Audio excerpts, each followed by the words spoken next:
Hey guys, welcome back to my channel. In this video, I will do unboxing of Samsung's new mid-range smartphone Galaxy A12, priced at 600 AED, which is like 12,000 Indian currency and $170 with a rear quad camera setup.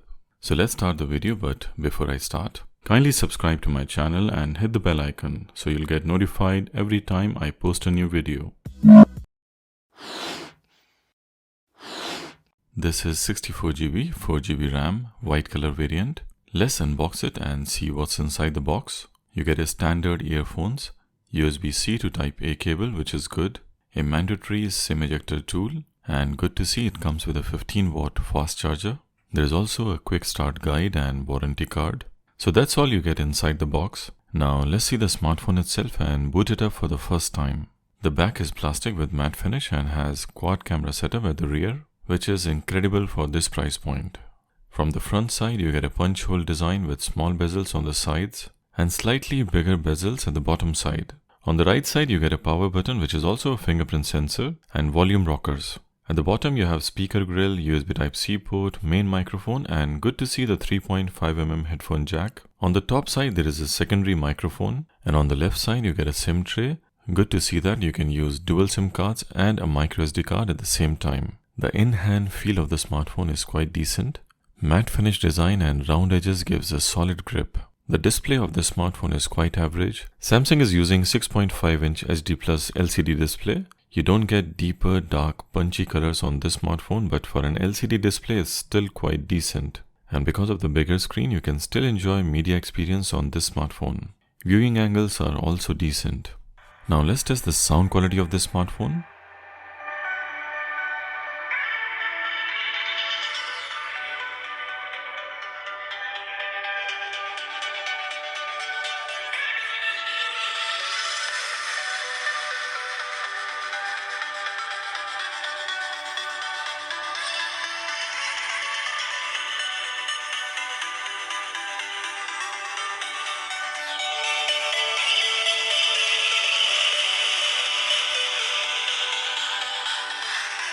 It's using mono speakers and the sound quality is not so impressive. It lacks the bass and even on full volume it sounds tinny.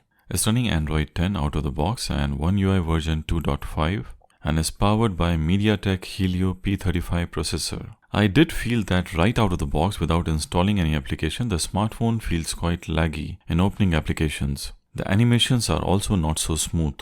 But in terms of gaming, it performed better, and yes, you can play PUBG on this smartphone, and even other games played well on this smartphone. But you do see occasional frame drops while playing games on this smartphone. Also, it did not get hot while playing games in my testing, but it does get slightly warm, which is quite normal.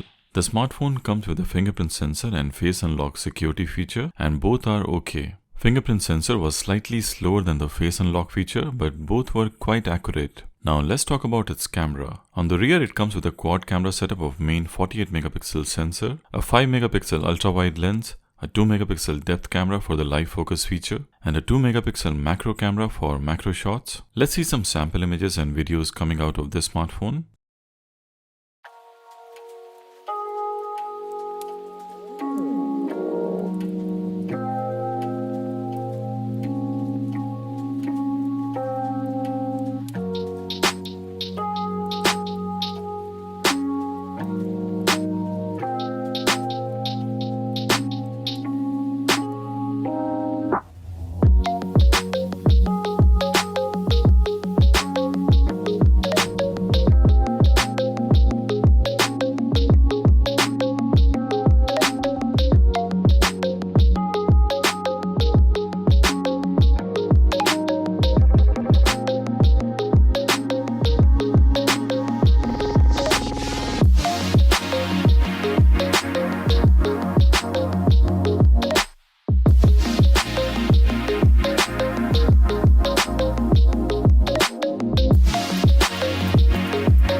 The picture quality is quite decent, especially in the daylight.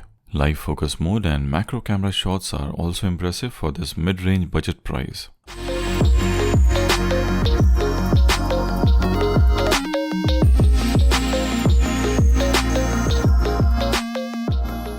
Unfortunately, it cannot record 4K videos. It can shoot maximum 1080p videos with 30 frames per second, and the quality is just average with quite shaky videos because of lack of optical stabilization. This is 1080p 30 frames per second video recording from Galaxy A12. Now this is the maximum it can shoot. It doesn't have 4K recording. In terms of stabilization, I don't think it's doing a good job. The video is quite shaky.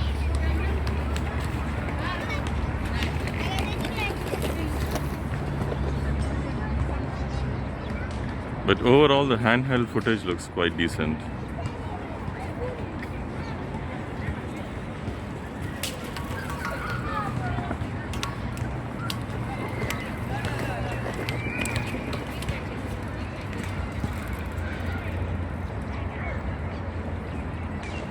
One of its biggest strengths is its battery life, and it can easily last you for more than a day with heavy use. Thanks to its bigger 5000 mAh battery and an HD Plus LCD panel. Also, the smartphone can be charged in 2 hours with 15-watt fast charger which comes inside the box. So overall, I would say that it's a good budget smartphone with decent camera and good battery life. The display and sound quality is quite average, and to be honest, for this price it has tough competition from Xiaomi and Redmi devices. So that's it for this video, guys. If you like this video, kindly give a thumbs up and subscribe if you haven't. See you soon in my next video. Till then, goodbye, peace and blessings. I hope you enjoyed the video. If you like the video, kindly hit the thumbs up and subscribe to my channel. I will really appreciate that. Also click on the notification icon, the bell icon, so you'll constantly get updated with my new videos. Thank you for watching and see you in my next video. Till then, goodbye.